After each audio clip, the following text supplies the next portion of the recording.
सलाम जूले, नमस्कार। आप देख रहे हैं रेडियो द्रास 90.4 में आपका अपना आरजे सलीम। और मैं हूँ आरजे शबनम। आज 26 जुलाई।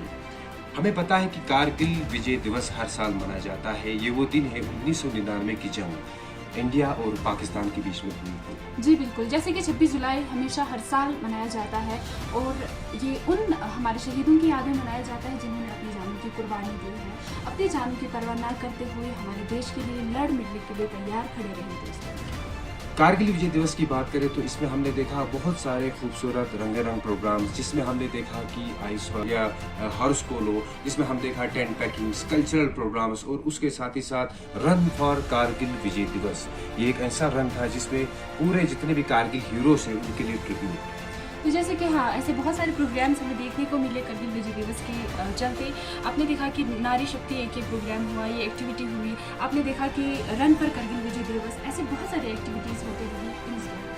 तो ये कारगिल विजय दिवस बहुत ही खास होने वाला है क्योंकि इस कारगिल विजय दिवस में हमारे डिफेंस मिनिस्टर राजनाथ सिंह आने वाले हैं। जी हाँ, जैसे कि आरजे सलीम ने कहा कि यहाँ पे एक इम्पॉर्टेंट बात ये है, एक खास बात ये है कि यहाँ पे डिफेंस मिनिस्टर खुद खराज अकीदत पेश करने के लिए आ रहे हैं उन शहीदों को। तो एक बार फिर से हम सबको मिलकर उन शहीदों को एक सल्यूट करते हैं क्योंकि उनकी बहादुरी से और भी लोग इंस्पायर होकर और भी लोग जो है आगे बढ़ने की चाह रखते हैं। तो ज़्यादा वक्त न लेते हुए आपको लेके चलते हैं हमारे द्रास कारगिल वार मेमोरी में।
साथियों, आज कारगिल की वीर भूमि पर आप सभी सैनिकों के बीच उपस्थित होकर मैं जिस गौरव की अनुभूति कर रहा हूं, मैं उसे शब्दों में बयां नहीं कर सकता हूं। कारगिल की इन सुंदर पहाड़ियों में आप लोगों के साथ समय बिताना मेरे लिए बेहद सुखद है। साथियों, आज भारत रूपी जो विशाल हमें दिखाई दे रहा है, वो हमारे वीर सपूतों की बलिदान की नींव पर ही यह टिका हुआ है। भारत नाम का यह विशाल वटवृक्ष उन्हीं वीरों के खून और पसीने से अभिसिंचित है। अपने हजारों सालों के इतिहास में इस देश ने अनेक ठोकरें खाई हैं, पर अपने वीर जवानों के दम पर यह देश बार बार उठा है। जैसा कि कहा गया है कि our greatest glory is not in never falling but in rising every time we fall. अर्थात हमारी महानता कभी न गिरने में नहीं है, बल्कि गिरने के बाद हर बार उठ जाने में है। बार बार ठोकर खाकर भी यह देश संभला है और इसने अपने वैभव को पुनः प्राप्त करने का सदैव प्रयास किया है। सन 1999 की घटना भी भारत के ठोकर खाने, संभलने और संभल कर नई ऊंचाइयों की ओर छलांग लगाने की ही एक अहम घटना है।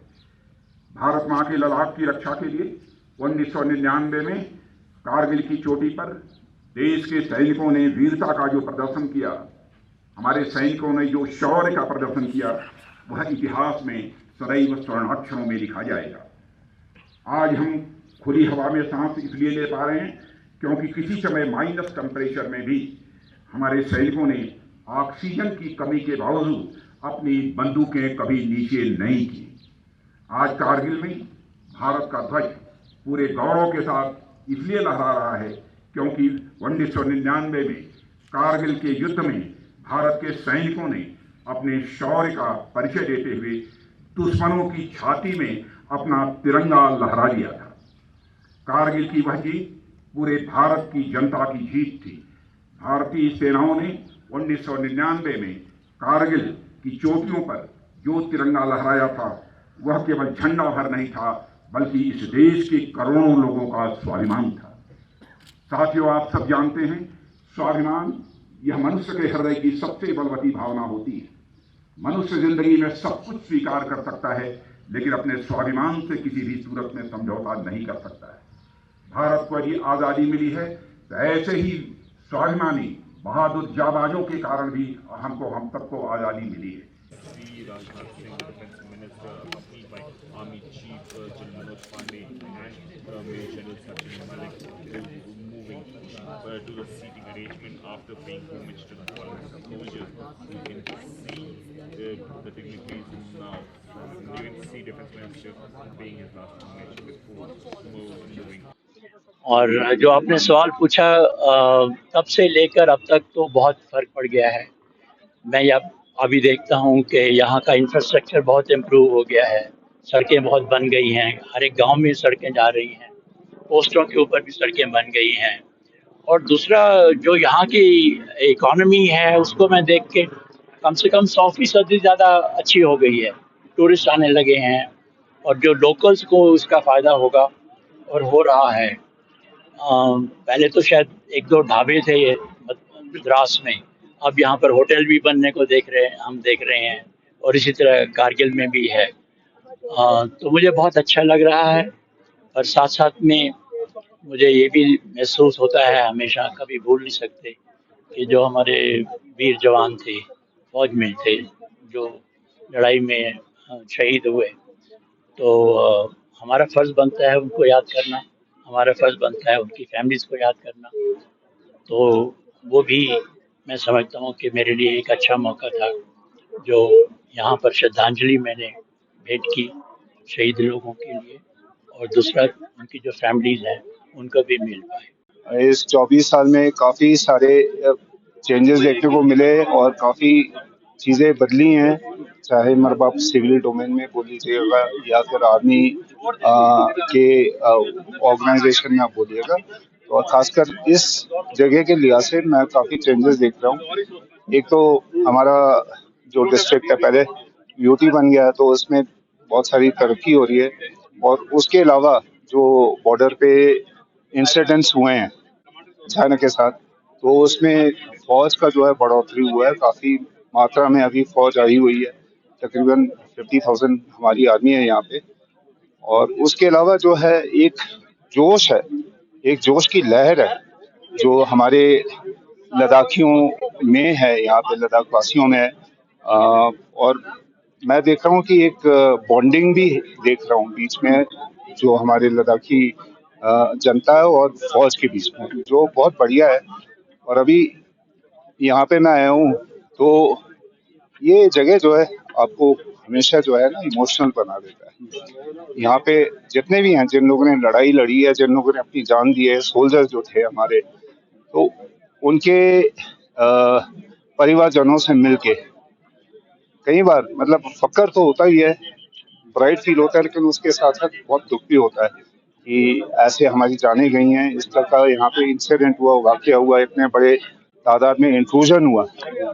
और इस बात को आज रक्षा मंत्री उन्होंने भी बोला है, व्यक्त किया है बहुत अच्छी तरह से, और उन्होंने काफ़ी अच्छी चीज़ें बोली हैं, जिसमें से एक चीज़ मुझे बहुत बढ़िया लगा है। उन्होंने बोला है कि हम उस समय एलओसी पास कर सकते थे जब कारगिल की लड़ाई हुई थी, हम उस पॉइंट पे थे जहां पर हमें कोई भी रोक नहीं सकता था, लेकिन हम आगे नहीं बढ़े। लेकिन अगर जरूरत पड़ेगी तो हम बढ़ सकते हैं और बढ़ेंगे भी। तो ये बहुत बढ़िया एक मैसेज है हमारे जितने भी एडवर्सरीज है उनके लिए कि हम हमें ठीक है ऐसे मत लें, है हमारे बारे में ऐसे नहीं सोचे जस्ट बिकॉज हम लोगों ने एलओसी क्रॉस नहीं किया तो हम में वो क्षमता नहीं है या काबिलियत नहीं है या हमारे फौज में वो काबिलियत नहीं है। हर एक चीज को लेके टेक्नोलॉजिकल डेवलपमेंट को आप देख लीजिए या फिर हमारे ट्रेनिंग को लेके या हमारे जज्बे को लेके हम में कोई कमी नहीं है। तो कभी भी हम चाहें एलओसी क्रॉस कर सकते हैं। इसलिए हमारे साथ ठीक ठाक रहें और हमें जो इज्जत है वो इज्जत दें उस तरह की। और यंग जनरेशन को क्या मैसेज देंगे सर? यंगर जनरेशन को मैं यही कहना चाहूंगा कि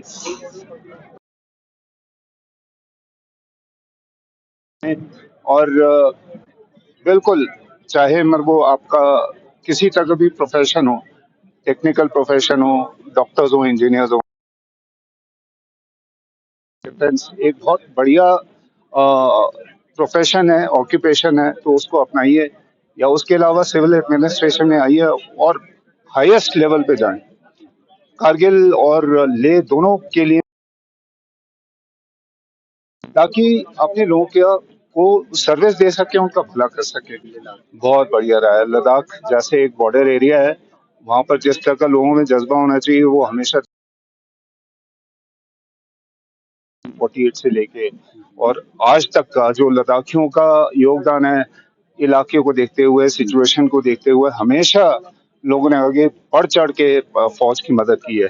और ये कारगिल जो है जहाँ पे मैं था और जो मेरा पर्सनल एक्सपीरियंस है, वहाँ हमारे जो हमारी जनता है, चाहे मगर वो टीचर्स हो, अलग अलग प्रोफेशन के हों, सारे इकट्ठे हुए और वो लोग आए। उन लोगों ने पोर्टर का काम किया। ऐसे मुश्किल स्थिति में जहाँ पे गोलाबारी हो रही थी वहां गए। तो जैसे राजनाथ सिंह जी अपने रक्षा मंत्री बोल रहे थे कि लड़ाई में अगर कल जरूरत पड़े तो लड़ाई में हिस्सा लेना है। और एक तरह से ये जो अग्निवीर है वो भी इस सोच या कॉन्सेप्ट के साथ शायद इजाद किया गया है, ताकि मतलब अपने जितने भी हैं ट्रेन हो, फौजी ट्रेनिंग मिले उनको, डिसिप्लिन हो लोगों में, और जरूरत पड़ने पर मतलब अपना कंट्रीब्यूशन वो दे सके। हर एक तरह से जोश हो, चाहे मतलब उनकी ट्रेनिंग हो, वेपन का स्किल हो, उसके बारे में वो सीखने के बाद एक बार 4 साल की ट्रेनिंग कम नहीं होती है, तो उसमें वो बिल्कुल बढ़िया अच्छे सोल्जर। बहुत फर्क है, टेक्नोलॉजिकली बहुत डेवलपमेंट है, बहुत प्रोग्रेस है, इंफॉर्मेशन का जमाना है। और मैं कहूँगा दिस इज सी चेंज। बहुत ही लड़ाई का जो अभी बैटल फील्ड है वो बिल्कुल ही बदल गया, चेंज हो गया। ठीक है, तो इसी हिसाब से अभी आज का जो नौजवान है, खासकर मतलब वो जो आर्मी में आते हैं, उनका जो उनके चैलेंजेस है और भी बढ़ गए हैं। ग्राउंड वाला सोल्जर होता था तो उसको आज की डेट में टेक्नोलॉजी के साथ वाकिफ होना पड़ेगा। इनकेस अगर नहीं है तो मार खाएगा। और आपको पता ही है, साइबर स्पेस से लेके बिल्कुल स्पेस में लड़ाई अभी वहां तक पहुंचने वाली है। तो इसलिए हमें आगे बढ़ना पड़ेगा, अपने आप को अपडेट रखना पड़ेगा।